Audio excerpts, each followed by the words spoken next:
we can re-enter the questions. Yeah, so please re-enter your questions, everyone. We got booted in. We'll try and get to them.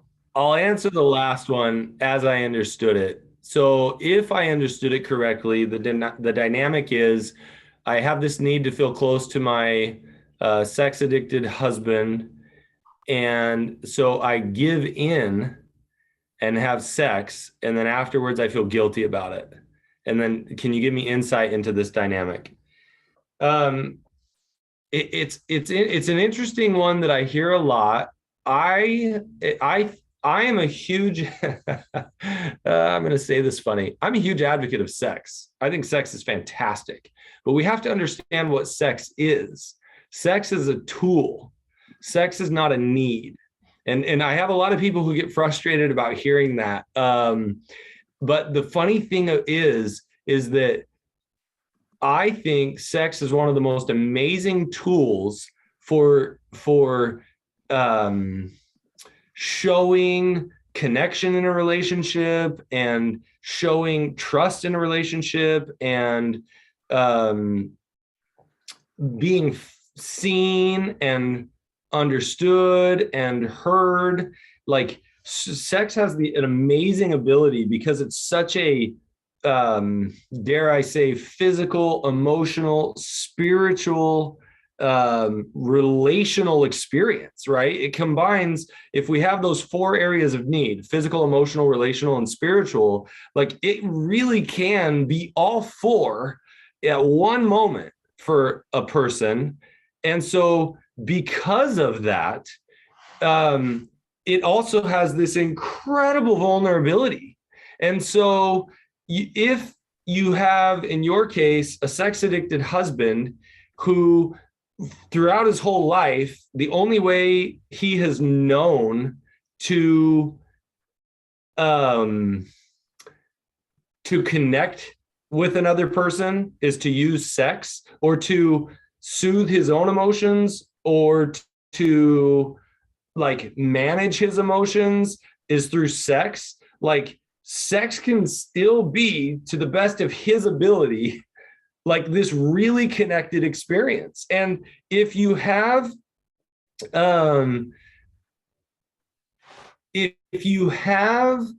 like, trying to figure out how to explain this dynamic where I want to connect the best way that my spouse knows how. And so I choose to connect through sex, but yet there's this history of pain and betrayal through sex. It creates this conflict inside of us that we then feel like guilty and wrong about. And it's funny because I often say, why?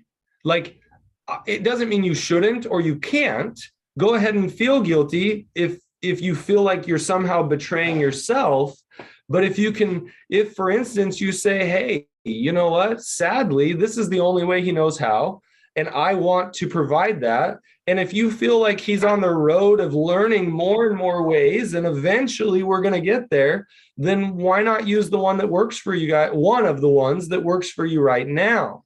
Now, you also have to understand, I'm not suggesting go be sexual if you don't feel comfortable, right? Like, it's such a vulnerable experience. You have to figure out what that dynamic looks like. But I'm trying to think of examples, and I have one in my head, but I don't want to trivialize the vulnerability of the sexual act, right? And so I guess I'm just trying to, like, the dynamic makes so much sense, but you have to try and understand, why do I feel guilty? Why am I betraying myself? Because I'm choosing to give myself physically, emotionally, relationally, and spiritually to my partner because they don't quite know how to take full advantage of it, because that's the only thing that seems to create some connection right now. Well, if I have hope in the relationship long term, in my mind, what's there to feel guilty about? Well, here's another thought. What if I don't have any hope in the relationship and I just want to get a sexual release? Okay, like, should you feel guilty about that? I mean, I'm not suggesting it's maybe the most healthy thing to do in the relationship, but ask yourself, why do you feel guilty? what's going on there that guilt is coming up. Now, if you want to ask more questions around that, I think the piece that because you mentioned here exactly, then you think you are connecting and you see the disconnect. How about this? You are connecting, but it gives you an insight into how much disconnect there still is in the relationship. And that makes you sad. So then feel the sadness that, well, sadly, we got sexual connection and all that means for me and all that may mean for my spouse. And it is sad to see how much disconnect there still is and how much more we could have. So then feel all that sadness, because that doesn't mean that having sex was bad. That doesn't mean you did anything wrong. But yeah, sometimes when we get connection, I had a friend of mine tell me one time, I need touch, I need hugs so much that I don't even want to ask somebody for it, because then it helps me realize how thirsty I am. And I don't want to remember or feel how terribly hungry I was for a hug from a friend. And I thought, that's really sad. So I'll just deprive myself of all of it rather than getting some of it or figuring out how to get some and learn over time. I look and go, hey, I get it. It makes sense, but I understand why. I believe I understand why that dynamic is occurring. There's also something else said here that that could be it, his only way. Okay, so you were just confirming that it might be his only way. So yeah, I would challenge you to consider that. Don't do it if you don't want to do it.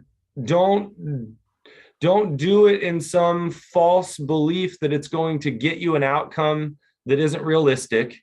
But there's nothing wrong with enjoying it for what it is and getting the connection you can get. But then you have to decide long term, how long can I do that for and feel healthy within myself? But there's no judgment there. You could do it the rest of your marriage. I've seen people stay in relationships where there isn't a lot there, but they love them and they just say, look, I'll have what I have in the relationship. There's nothing wrong with that. I've also seen people leave, and you've got to figure out what that looks like for you. Scott? When I talk to addicts about this thing, I always tell them, just slow down, and why don't you take genital sex out of the equation and just concentrate on emotional intimacy for a little while, and then, non-sexual touch for a while, just holding hands and learning to enjoy that, and trying to connect, because, ultimately sex is about an expression of connection, or it can just be, a hot physical act. And there's nothing wrong with a hot physical act unless one of the people or both of the people are craving the intimacy, the emotional intimacy. So yeah, just slow it down and yeah. Anyway, you look confused. No. I think what you're really touching on is, if I have an understanding of like what I'm seeking to get out of the activity, right? And I have a realistic, like, hey, this is what I'm looking to get. And if I get more, that would be great. But it's when we get less than we feel like we should, that we often feel a sense of betrayal. And so a betrayal of self, and maybe even betrayal from the other person. So when you talk about slowing it down, it's kind of slowing it down and saying, hey, look, what do I expect to get out of this?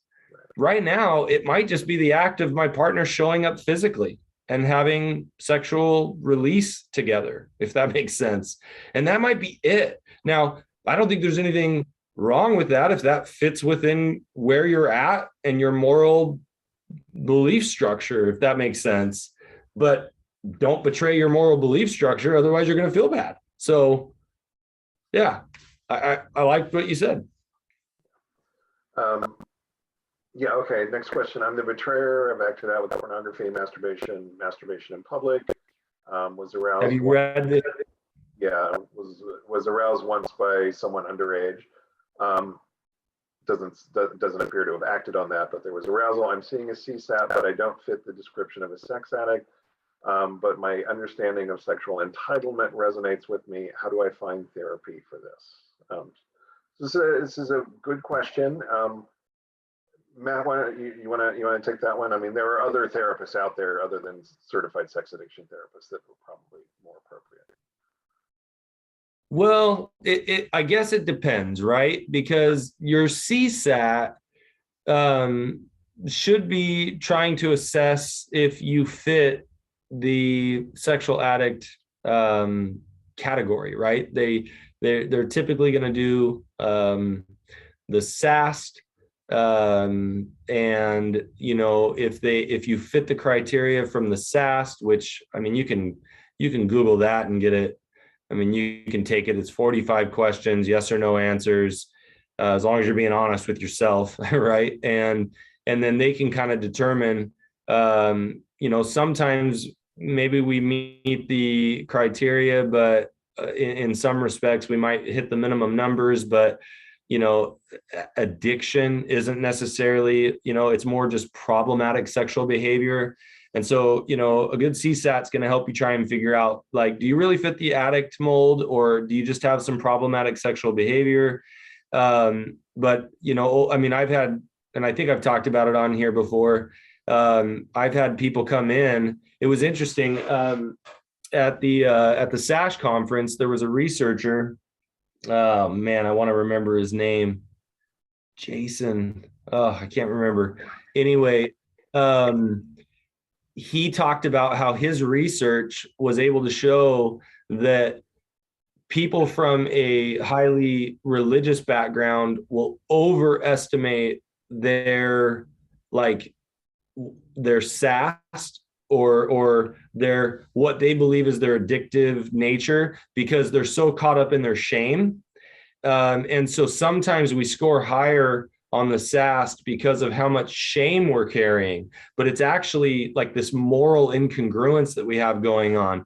But he said that people that come from like a more secular background, non-religious, will often underestimate their problems or their shame, where they actually might fit more in the addictive area, and so, or problematic sexual area. So it takes a little bit of work to figure out what's best. If it were me, I'd have no issue as a CSAT working on this particular thing. So I think your CSAT could still be very helpful in this, but you just have to spend the time.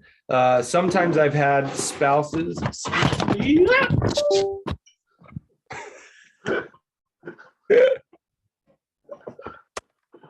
We have this together today, people, just so we're clear. Yep. Oh, train of thought. I'm coming back in. Screening. Sometimes I have people come into my office who will tell me, you have to tell me I'm a sex addict.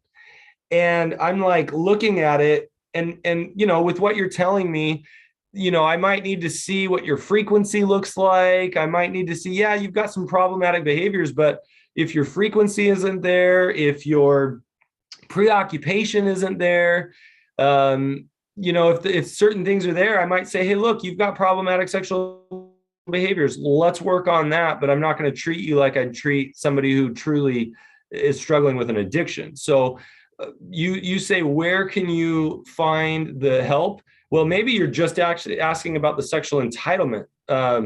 Even the sexual entitlement, like a good CSAT should help you be able to explore that. Are there other therapists who can figure it out? Sure. There are good sex therapists. The only nervousness I sometimes have, some sex therapists will try and tell you that sexual addiction doesn't exist. And I think there needs to be a good ground of realizing that sexual addiction does exist.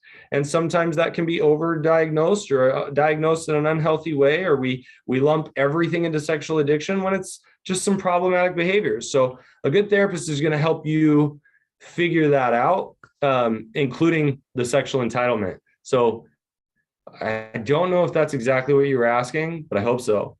Yeah. I put the link to the SAST, the SAST that Matt was talking about. I put that in the chat. Scott, are you still there? Yeah, one of us is breaking up today. So anyway, I put the link to the SAST in the chat feature so people can link to that. Can you hear me? Can you hear me? I can hear you. Yeah. Oh, okay. So, and there's also a much larger test that CSATs have access to. It's a multi-hour screening test that gives a lot more information. So you might want to ask your CSAT for that test to dig a little deeper and find out, what's happening. Yeah. I mean, if you do fit the addict, definition, if you will, then there's other assessments beyond that, like the SDI, or there's lots of good stuff you can get into to help understand and get to that better. But that sometimes can take a little bit further into treatment. Yeah, the SDI was the test I was talking about there. We use it when people come into our treatment center. Totally. Because we want a really full assessment. But maybe you want to ask for that with your CSAT at the appropriate time. So, okay, next question. What is emotional cheating? My husband gives his female coworker praise and enthusiasm. He is perceived as the kind, compassionate, caring, approachable person, and that draws women in. Also, subordinates need his mentorship and letters of recommendations and evaluations. So, of course, they're super sweet and flattering to him, which stokes his ego. Dangerous combination. What type of boundaries should I, this is the partner, try to set that are fair? I think he even needs to change his charisma, super friendly tone of voice, etc. So this is a work situation. He's the charismatic boss who also holds some power, and the partner wants him to reel it in. Yeah. Okay. I'll try and answer the emotional cheating. I've tried to figure out a definition that, like, I think the hardest thing about sometimes these definitions, especially if you're dealing with somebody who is unhealthy, is that they'll try and use definitions to, like, skirt around or make excuses or justify unhealthy behavior. And so emotional cheating, the most simple definition that I've come up with that I feel like fits is, what is something that I should only be sharing with my partner that I'm sharing with somebody else? And so if I'm ever, like, to give you an idea, like, and there is a lot of intent there, right? I've had people tell me all the time, I'm really friendly and kind and compassionate and caring and approachable, right? But at the same time, I know what my boundaries are. Now, even the boundaries that I have, the boundaries that my spouse and I have created together, don't prevent emotional cheating. But they're things that have certainly been put in place to try and keep it out of that realm, if that makes any sense. And so to try and give some examples, me personally, I might be playful with somebody, but to me, it's not flirtation. Now, could somebody else think I'm being flirtatious? Sure. But flirtation in my mind is the intent to, get closer or closeness, to have a deeper level of intimacy. Well, I'm not going to have any intimacy with somebody. If I feel myself starting to get close to somebody, I'm going to let my wife know, my spouse, my partner know, right? Hey, I've been really connecting with this person at work, and it's felt really good. And we've been connecting over, this particular thing. And so now I'm being completely transparent about what's going on, and I'm being very open about it, because there's nothing wrong with getting connection with other people, right? It's actually wonderful. But if I'm getting connection, but I don't want to tell my spouse because I'm afraid they're going to be upset, well, then that's exactly the type of thing I need to talk about. And I might need to say, hey, I'm feeling a lot of connection here. This feels really good. And I know that might make you upset, but I don't ever want to keep secrets from you. And I want you to know that I'm devoted to you, and I'm not doing I'm not doing anything inappropriate. right? So now I'm letting my spouse be upset if they're going to be upset. And I'm not going to manage or control that by being secretive. So not telling your spouse something about an emotional connection with somebody else could be a form of emotional cheating. Just not letting them know that you're getting a good connection with somebody else. But even further, let's say there's comfort I'm trying to get from somebody else. Well, I mean, I would say it's reasonably obvious that if I'm trying to get sexual connection with somebody else, obviously I'm cheating, even if I haven't acted out sexually, but I'm having fantasies about connecting with somebody else sexually. And so I'm spending time connecting with them and I'm engaging in fantasy, right? That would be emotional cheating with thoughts of sexual fantasy, right? And that would, in some sense, be, sexually cheating in my mind, So understanding that it's not about acts of kindness and compassionate and being caring. It's about what's my intent behind it. What's my realization of it? If I'm able to see that me getting positive feedback, flattering feedback, and I'm going, oh, that feels so good. Well, I need to be checking that in. Hey, I've gotten a lot of positive, flattering feedback from women at work, and I realize that could be dangerous for me. Well, the act of getting the flattery isn't the bad part, right? We all could get flattery. What am I going to do with it? Am I going to hide it, keep it a secret? Am I going to try and figure out ways to engage it even more? Right now, I'm flirting with very dangerous territory. So, what is my intent?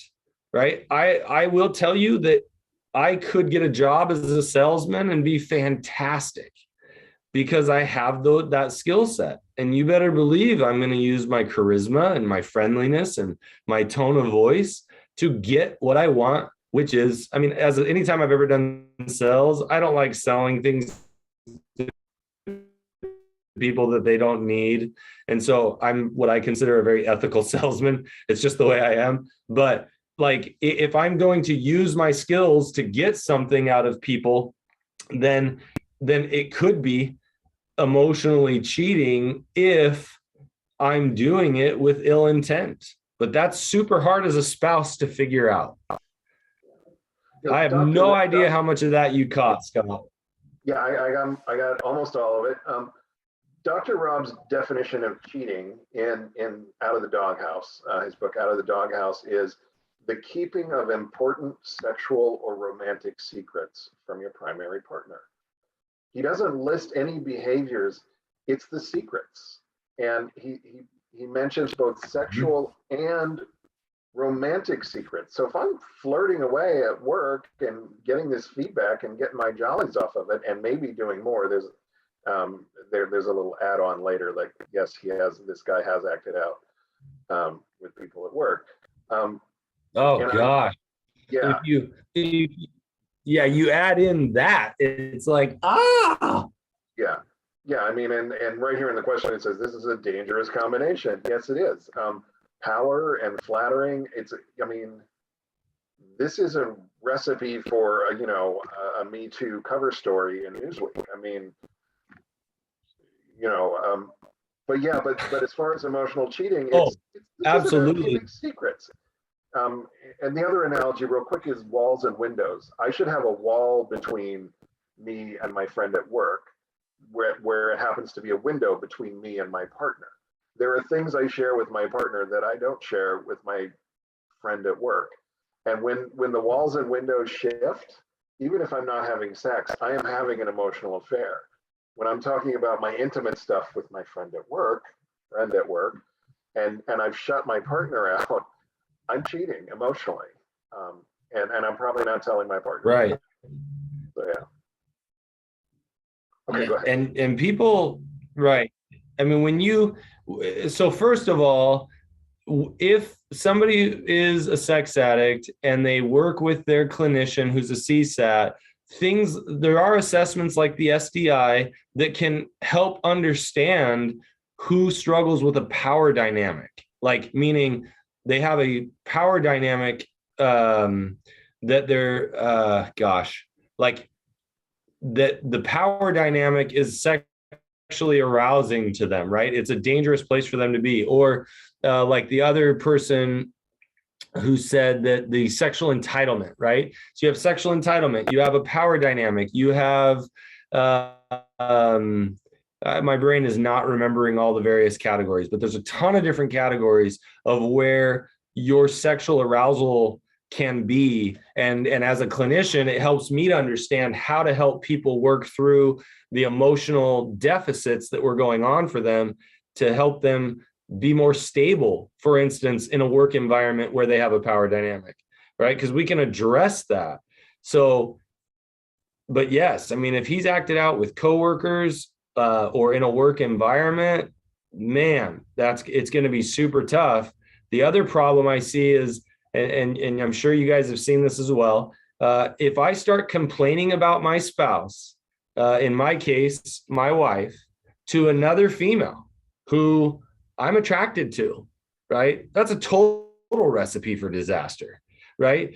And even if I'm not attracted to them, that's still crazy scary, because how much will it take for me to start feeling attraction to them, right? So I have to figure out if I'm gonna complain about my spouse, who's healthy for me to talk to.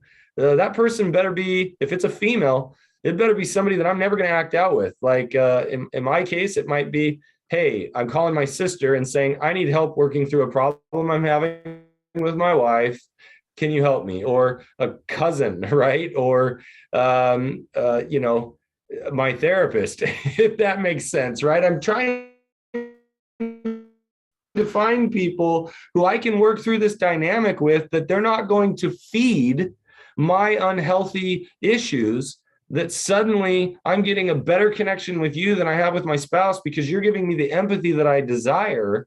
I mean, all of that is emotional affair stuff. On to you, Scott. Yeah, that's when the walls in the window shift. Suddenly I've opened a window with my, female coworker, so I can talk about my wife. And if I have a problem with my wife, I should either talk to my wife or somebody, like Matt said, that there's no chance I'm going to take that intimacy to another level. My sister, my mother, my therapist,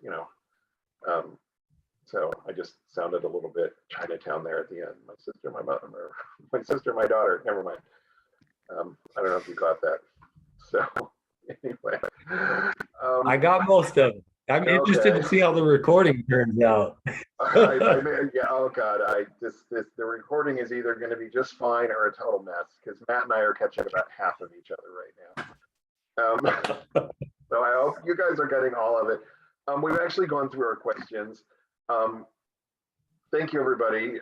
Well, there was a little bit more to this question. What type of boundaries would it be fair for this person to set? Since we have a couple minutes left. Well, again, remembering that boundaries are all about needs, right? And so my need would be, hey, if I were a betrayed partner, I would probably say, hey, look, it would be very helpful. I don't want to know who. I don't want to know specific details. But if you find yourself feeling attraction or temptation, I might ask, would you be willing to tell me when that comes up for you with coworkers or whatever? Just, can you be transparent with me about it? Now, I always have to be careful, because some betrayed partners want to take it to a really unhealthy level. Well, tell me their name and tell me what they look like and tell me why you're attracted to them. We need the transparency, not all the damaging details. And so, or, hey, I don't want to hear, that's not going to be helpful, but will you promise me that you check it in with your sponsor or the guys in group? Or, another boundary might be, hey, if you are running late from work, can you call me? Can we have a conversation? Because anytime you're running late, if you're like, hey, I've got this project and I'm working on it, like, can you call and we can talk? Don't just not tell me. Don't just send me a text, hey, I'm running late. Like, call and have a conversation with me if you're running late, because my need is to hear your voice and know that you have a legitimate thing going on and that you aren't just like spending time after work with somebody else, even if you think it's not unhealthy, right? Like, there's all sorts of inappropriate, but if I ask for a need, they have to figure out if they can provide it. And they might have to say no, right? Like, so absolutely explore what all your needs are, but you want to make sure that the need is about you getting connection and not you trying to control the situation. Right? One of my needs might also be, hey, I need regular polygraphs. And one of the questions is, have you acted out sexually with somebody at work since the last polygraph? Right? Like, that might be one of my needs. And so absolutely, there's nothing wrong with having needs, and make sure to vocalize them, but we do want to explore which ones are healthy and which ones aren't. Thank you, Matt. Thank you, everybody, for bearing with us through our technical glitches today. I really don't know what's going on, but we'll get it worked out. We'll be back in 2 weeks. Thank you, Matt, as always, entertaining and insightful and brilliant. So there we go. We are not flirting, we're just playful.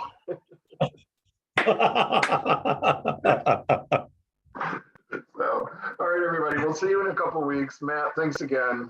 Thanks, everybody, for the questions. Sounds good. See you guys soon. Bye.